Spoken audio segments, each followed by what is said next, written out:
Welcome to the Growth Bridge. I'm your host, Ivo-Castillo, here in Miami. And this podcast is for entrepreneurs, leaders with strong ties in Latin America who want to understand how Anglo founders think about work, growth, leadership, marketing, and decision making, and how to apply their mindset in your own business. Today, I'm excited to have Darcy Scott. She is the founder of Webbalu. Hi, Darcy. How are you? I'm well, thank you. How are you? I'm great. Nice to see you. Yes, you too. Darcy, first question. Okay. Um, how, what is Webbalu, first of all? That's a loaded question, Evo. Yes. Um, at Webbalu, we do lots of things. However, I would say the main thread that runs through everything is we really get to know our clients and help them clarify what's actually going on in their business and what they need. That Okay. that that doesn't give you any, like, real frame of reference, right? So, I'll add on to that, when we do clarifications, kind of in a consulting way, we also offer solutions such as website design and development. How can we help them with these web-related tools, in the digital world to make their business go in the direction that they want? And tell us, how did you get into this space? Um, I started my studies in university in architecture, so I have a fascination with how do things work, systems, people experiencing physical space, and how do we make people feel the way that we want them to in physical space. Um, However, my path went into the digital world. So I like to think that um, that's my job. How do we create those kinds of experiences for our customers in the digital space? Right now it's so easy. Put up a website and do this. However, I think the question becomes how how do you want to connect with your customer? How do you want your customer to experience you? And I think in certain moments for some founders, it becomes a really important question. And that's where we come in. So you kind of organize them, like guide. Yeah.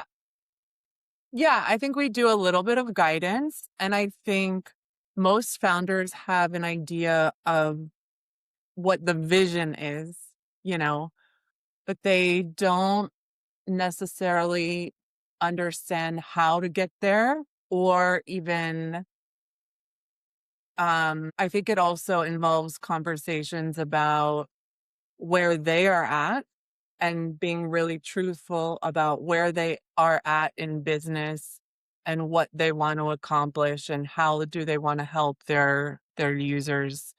And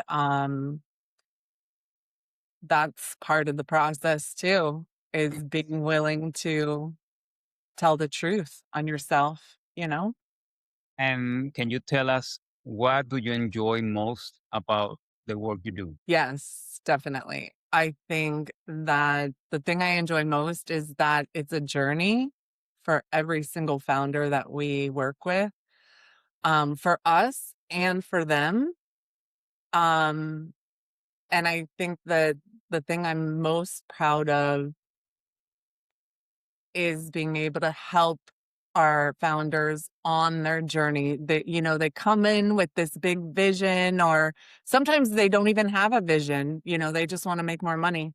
Mhm. Um, but being able to help them break things down and follow the path to what is possible for them and having them realize that it's a growth journey for both of us.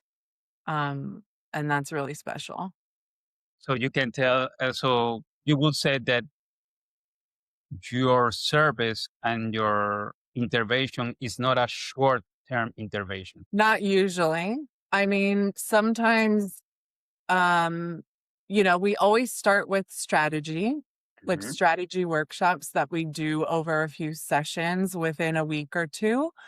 Um, but from there, it depends on what the clients want. Everybody says that, I know. Um, but we've found that we have the most success with the founders that we work with long term. So I think we've had the most success with one of our longest clients that's been with us has been with us for almost 5 years now, um, ongoingly, right? So it's always a process. Life is changing, our environment is changing, the digital world is always changing. So I think it's if you look at your web solutions in a way that it's just going into it knowing that it's always going to be evolving, um, then that's where you can really find success time after time. Correct. Um, you know. So I don't think the execution of a website is necessarily something that people get wrong. I think where it goes wrong before that.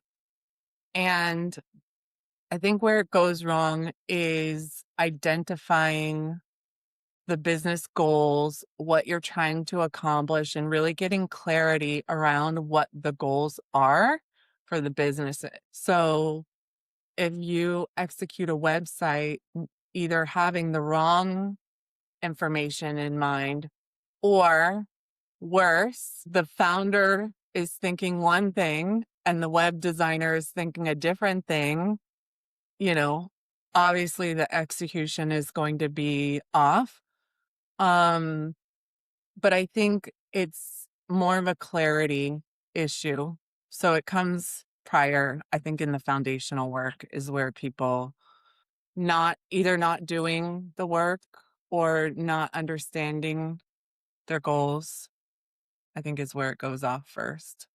And why do you think some business look good online but don't get results? This is a great question. Because there's some really talented designers out there, especially the senior level designers like UX designers. I think that if you can find one that's available to do your website, then more power to you. But I think one of the great things about senior level UX designers is that they intuitively can kind of understand your business, where you're trying to go. And so they'll build that into your website without thinking about it. Um, so I think that's when some websites can look really amazing. And even sometimes they'll work well for a while. The problem is that if your designer or your developer is not understanding the internal goals and things about your business, where you're trying to go and how you're trying to get there and what your limitations are, then it's like you have two people speaking different languages. Do you know? You Mhm. really need to have you really want to have everybody understanding the same goals. And even if your website maybe design wise is not looking as good, if it's doing what you want it to do, you'll I think you'll have more success functionally, sales, calls, whatever it is you're trying to do, bookings, even if it doesn't look as good. Did I answer the question? Do you Correct. understand what I'm saying? Yes. Yes. Okay. So it's not necessary how it looks. Is I if they mean, ideally, you look, want both, right? You want the strategy, you want every single person on your team to have all the same goals, and then you want that amazing the designer or developer that's going to bring it all to life. That's like the ideal situation, but we live in a real world here. Like there's every business has constraints. Sometimes it's time, sometimes it's money, and you've got to work with what you can. that's a great answer because most founders want the ideal world, right? Every designer wants the ideal situation. And the owners too. They wonder, when okay, I wanna my Always. website is pop. Yeah, but do you have the time? Do you have the money? Do you have the backup for respond to that promises, right? Yeah, and I think I'm going to add on to that, which is I think that's one of, as a designer developer, if your audience, if anyone's in that world and that's who they are, I think one of the biggest, most key things that you can do is when you do that foundational work with your founder, understanding their needs, their goals, their limitations, what it allows you to do is give them options, like, okay, maybe that's not what we can do right now. However, what we can do right now is we can do this and this, and then we can do this a little bit later because you don't need that right this second. But if you're a designer developer and you're not understanding your founder and your guys are not on the same page, you will not be able to even give them options, and that's where I see a lot of conflict in teams or disappointed founders or developers that are frustrated with their founders, it's Yes, just the alignment in the correct. beginning. And imagine, don't we have a website or in your experience, what usually happens after a lead comes in, and where do you think the system start to break? You usually seen that leads come into the website, right? You Hmm. catching leads, you catching sales, you catching Okay. what is the goal is. But once the lead is get to the website, there is a point where it start to break things. So where or when is when the you don't convert the leads. When you stop listening to the user, Yeah. because um a user arrives on, you have to know who your people are, you have to know who your customers are, and I'm not talking about made up customer profiles that don't mean anything. I'm talking about your people that you serve. You have to know who you're talking to, and your website is like you're having a conversation with them, right? So they're looking at your website and they have an internal conversation in their mind. And then they get to the hero, and your hero is there to be with them wherever they are in that moment when they arrive. And so, when you're there with them and they're like, oh, they get me, then they scroll down to the next section, Yes. right? When they get gotten, then they scroll down to the next section. But if at any moment you're off and you're not with them wherever they are in that moment, they're out of there. Yes. So it's all about your users, and this is one of the things actually I think founders have a lot of trouble with, to be honest with you, because they are all about their businesses. They're really clear about who they are, what they're doing, what their passion is, what their goals are. Their business is them, right? Correct. But the more we can share with them and come from their user's perspective and how their user is looking at their website, for example, or their brochure or their ad, how the user would be interfacing with it, the more they pick it up on their own and the more that they start naturally operating that way and looking at their own website from that point of view. It's Yes. really exciting to see, actually. Yes. Yes. Now let's talk about your business My business, okay? as an entrepreneur. How important is for you the systems and processes in a business like yours? Well, for us, our systems are everything and our processes are everything. And it's taken years to really figure out what we're doing, how we're doing it, when we get this information, how do we reorganize it and analyze it and make it into this or that. Um, and it's always a process for businesses, but for us, um, I'm very proud of our systems and how we interpret our workshops into what could be a working website for our founders. Um, and and they're amazing. So our systems are everything. We document everything. We follow the steps like to a T. Yes. And if you could fix one thing in your business, what it would be? I'd love to have another me. But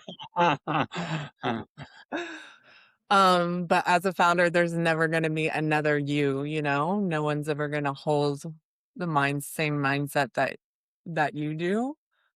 Um, I think I don't there's not one thing. I know that's, like, not the answer you're looking for, um, but just like our founders' businesses, our business is also always evolving. So as much as we can, or just writing down everything, we write down our values when we hire assistants or developers or designers or whoever to help us out. We write out documents that give them a frame of reference, like the reason why you're doing this work is to, and we even give them like a mental like frame where they can come from and like what their value really is, because maybe that's what I would change, is that I want every person on our team is so valuable. And I have heard this before from our developers and designers that they feel that, because their jobs are, and everybody, it's just like everybody's job is different. Nobody's here and nobody's here. It's like this person is here and this person is here, and then we all have different roles, you know? And so we're getting better at documenting that too. But I want everybody to know what their value is and why their job is important. And I think sometimes for new roles, with AI now, we have new roles popping up inside our business. So with AI, we have to create these new roles, and that's tough, but it's so worth it. So E- worth. So tell me, Yeah. what is your perspectives about AI? In that, how how can AI and this AI system that develop a website in hours get involved in this process? What do you think about that? I think there's actually a real opportunity with AI to focus less on surface level execution and more on getting to know your business, getting to know your customers, getting really, really deep, because I feel like I'm seeing this happening with with a couple of clients. There's some people who are using for execution, and then some people who are really taking advantage and trying to solve or inquire about the real the real problems in their business. And this group of people I'm seeing is actually moving. It's a heavier ask, but they're moving in the right direction because I feel like if you don't have that clarity that we talked about in the beginning, you can execute all day long. And what is it going to do for you? It's not, maybe it's solving problems like I don't have any visibility on the web, but what you really want is you want the right visibility. You want to solve the right problems. You want to understand your customers very deeply. And I think that's the direction that AI is actually making us move in as humans, is the getting deep direction. Yes. And I think that's gonna have much more value in the future than the execution. And one last question, Darcy. Sure. What mindset has helped you handle your business? What is the triggers you? What is the passion? What is, if it is a passion? What is to keep you wake up every day and go for it? The I think the passion is curiosity for knowing people, and the value I'm seeing is the value that we have in our business internally is that every person we interact with, every person on the planet is a person. They're a human being. They have a point of view. They have their own passions. They have their own experiences. And each person is valuable. And I think that what gets me up every day is finding out more about the people that we're working with, finding out more about what they're trying to, you know, create for the world. What do they want to make better? Why are they here? And we get to be part of it. Thank you so much, Darcy. You're so welcome, Evo. Thank you for having me. Thank you, everybody. See you next time.